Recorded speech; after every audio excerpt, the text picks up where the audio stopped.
Developing a support system for excellence. The purpose of this additional training is to awaken ourselves to the many influences that can push us off course. In the preceding sessions, I will discuss 3 of the most powerful influences that affect our life and our ability to stay the course in achieving our cherished goals. The path toward achieving your goals is littered with a minefield of powerful external influences. Most of us aren't even aware of the subtle control these forces have on our lives.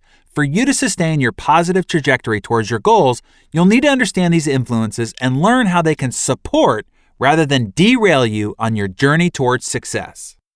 Everyone is affected by 3 kinds of influences. 1, your environment, your surroundings. 2, input, what gets fed into your head. And 3, associations, the people with whom you surround yourself. The improper understanding and management of these influences can have devastating consequences on your life. At the same time, if you learn how to channel these forces in your favor, they can give you a magnificent advantage over everyone else around you, including your former self. I have written about these influences before, so I will pull from some of those training notes and discuss them with you here. Let's start off with the easiest, or I will say least dangerous of the 3 influences that will help or hinder you being able to achieve your big, hairy, audacious goals. Your environment. When I was in real estate working in the East Bay of San Francisco, I lived and worked within a very limited geography and demographic. I saw the same kinds of people operating at the same level over and over and over. I knew that I needed to find an elevated circle of associations in order to go where I wanted to go. My environment was limiting me. I started to drive across the bay to one of the richest and most beautiful spots on the planet, Tiburon in Marin County, north of San Francisco. If you've ever been to Monaco, that's what Tiburon looks like, but far quainter. It's a spectacular spot.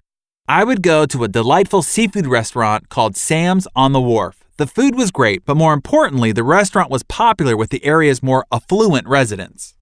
Aside from going to Sam's to expand my environment, I'd also go to the wharf and then look up at the hillside. I was mesmerized by the multi-million-dollar houses that literally hung off the cliffs. One in particular always caught my eye, a blue 4-story home with an elevator and a whale lightning rod at the top. I used to ask myself, what would be the perfect house? If someone could give me just one of them, which one would I pick? The answer was always the same, this big, beautiful blue one. It was in the perfect spot with a bright vista, the best of the bunch. On my way home from a Sam's visit one morning, I saw an open house sign and thought it would be fun to check it out. One sign led to another as I followed them zigzagging up the cliffs along narrow streets. I finally reached the top of the hill and found the advertised home. As I entered and walked up to a spectacular bay window, the world opened up in front of me. The peninsula tip of Tiburon, Angel Island across the bay, Berkeley and the East Bay and the Bay Bridge and the entire city's San Francisco skyline over to the Golden Gate Bridge in a 300-degree expanse. I walked out onto the balcony and looked around. Suddenly, I realized that this was the very house I had been looking at for years. This was the blue house. I signed the contract on the spot. My dream house was now mine. And who says goal setting doesn't work? I can't really say that I met anybody at Sam's who changed my life. However, that environment had a powerful effect on me. Seeing those homes up on the cliff fueled my ambition and expanded my dreams. I ended up working harder than I ever thought possible to make those dreams come true, and they did. The dream in your heart may be bigger than the environment in which you find yourself. Sometimes you have to get out of that environment to see that dream fulfilled. It's like planting an oak sapling in a pot. Once it becomes root-bound, its growth is limited. It needs a great space to become a mighty oak. So do you.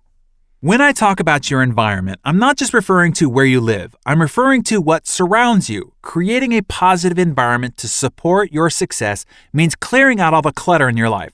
Not just the physical clutter that makes it hard for you to work productively and efficiently, although that's important too, but also the psychic clutter of whatever around you isn't working, whatever's broken, whatever makes you cringe. Each and every incomplete thing in your life exerts a draining force on you, sucking the energy of accomplishment and success out of you as surely as a vampire stealing your blood. Every incomplete promise, commitment, and agreement saps your strength because it blocks your momentum and inhibits your ability to move forward. Incomplete tasks keep calling you back to the past to take care of them. So think about what you can complete today. Additionally, when you're creating an environment to support your goals, remember that you get in life what you tolerate. This is true in every area of your life, particularly with your relationships with family, friends, and colleagues. What you have decided to tolerate is also reflected in the situations and circumstance of your life right now. Put another way, you will get in life what you accept and expect you are worthy of. If you tolerate disrespect, you will be disrespected. If you tolerate people being late and making you wait, people will show up late for you. If you tolerate being underpaid and overworked, that will continue for you. If you tolerate your body being overweight, tired, and perpetually sick, it will be. It's amazing how life will organize around the standards you set for yourself. Some people think they're victims of other people's behavior, but in actuality, we have control over how people treat us. It is up to you to protect your emotional, mental, and physical space so you can live with peace rather than in the chaos and stress the world will hurl upon you. Okay, so are you with me? Are you ready to do some spring cleaning in your environment, the one you live in and the one that lives in your head?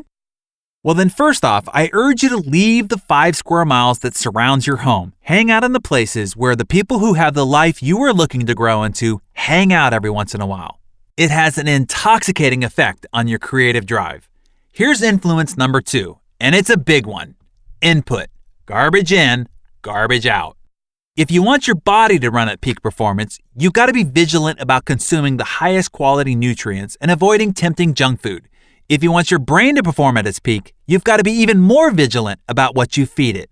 Are you feeding it shocking and salacious news headlines or lewd and mind-numbing sitcoms? Are you reading trash celebrity tabloids? Controlling the input has a direct and measurable impact on your productivity and outcomes. Controlling what our brains consume is especially difficult because so much of what we take in is unconscious. Although it's true we can eat without thinking, it is easier to pay attention to what we put in our bodies because food doesn't just leap into our mouths. We need an extra level of vigilance to prevent our brains from absorbing irrelevant, counterproductive, or downright destructive input. It is a never-ending battle to be selective and to stand guard against any information that can derail your creative potential. Here is a startling fact. Your brain is not designed to make you happy. Does that surprise you? It does most people. No, your brain has only one job: survival. Its only care is to keep you alive. It is always watching for signs of what is called lack and attack. Your brain is programmed to seek out the negative: danger, threat, alarm, terror, and harm, whatever is out to potentially hurt you. So when you switch on the radio on the way to work and get bombarded with all the reports about murders, robberies, fires, attacks, scandals, the tanking economy, etc., your brain lights up like a Christmas tree. And now it will spend all day chewing over that feast of fear, worry, and negativity. Same deal when you tune into the evening news after work. More bad news? Perfect. Your mind will stew on that all night long. Left to its own devices, your mind will traffic in the negative, worrisome, and fearful all day and all night. We can't change our DNA, but we can change our behavior. Here is one big key to understand. Where your attention goes, so goes your life. What controls our focus controls our life. Because where our focus goes, energy flows, so goes the direction of our life. I remember when we interviewed Mario Andretti for his feature in Success, I asked, what is your greatest tip to being a successful race car driver? He said, never look at the wall. He said, wherever your eyes go, your car follows. Living in San Diego, I know that this is also true about surfing. You are taught to point your eyes in the direction you want your board to go. If you are a tightrope walker, what is the one thing you never do? Look down, right? Your body will follow your eyes. That is why you have to be supremely careful about where you point your eyes.